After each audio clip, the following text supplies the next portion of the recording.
بسم اللہ الرحمن الرحیم۔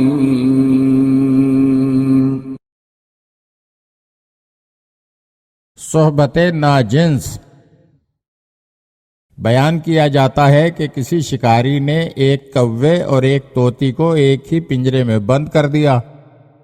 طوطی کے لیے کوا اور کوے کے لیے طوطی اجنبی تھے۔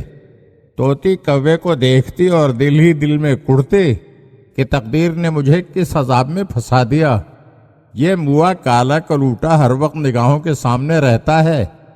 اس کی شکل تو ایسی منحوس ہے کہ اگر کسی دیوار پر اس کی تصویر بنی ہو تو کوئی اس کے سائے میں آرام کرنا بھی پسند نہ کرے۔ جو حال طوطی کا تھا وہی حال کوے کا بھی تھا۔ وہ ہر وقت اس خیال سے پریشان رہتا تھا کہ کاتب تقدیر نے کس کی ہمنشینی مقدر میں لکھ دی۔ بکواسن ہر وقت بکواس کرتی رہتی ہے۔ اگر تقدیر میں قید ہونا ہی لکھا تھا تو کوئی خاندانی کوا ساتھی ہوتا۔ اس کی تو صورت دیکھ کر ہی وحشت ہوتی ہے۔ نیک ہوں یا بد ہوں ناجنسوں میں رہتے ہیں ملول۔ صحبت ناجنس سے بڑھ کر نہیں کوئی عذاب۔ اپنے ہم مسلک کو بخشو ہم نشینی کا شرف، غیر کی محفل میں جا کر حال ہوتا ہے خراب۔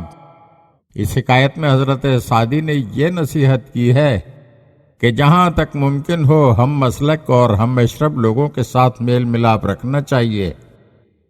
اسی حکایت میں ایک دانا حکیم نے ایک زاہد اور بلخی مغنیہ کا قصہ بیان کرتے ہوئے بتایا ہے کہ جس طرح ایک پارسا رندوں کی محفل میں پریشان ہوتا ہے، اسی طرح رند پارساؤں سے وحشت زدہ ہوتے ہیں۔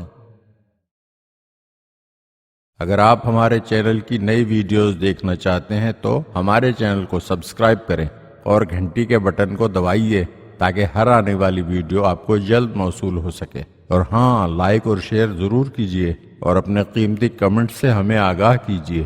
شکریہ۔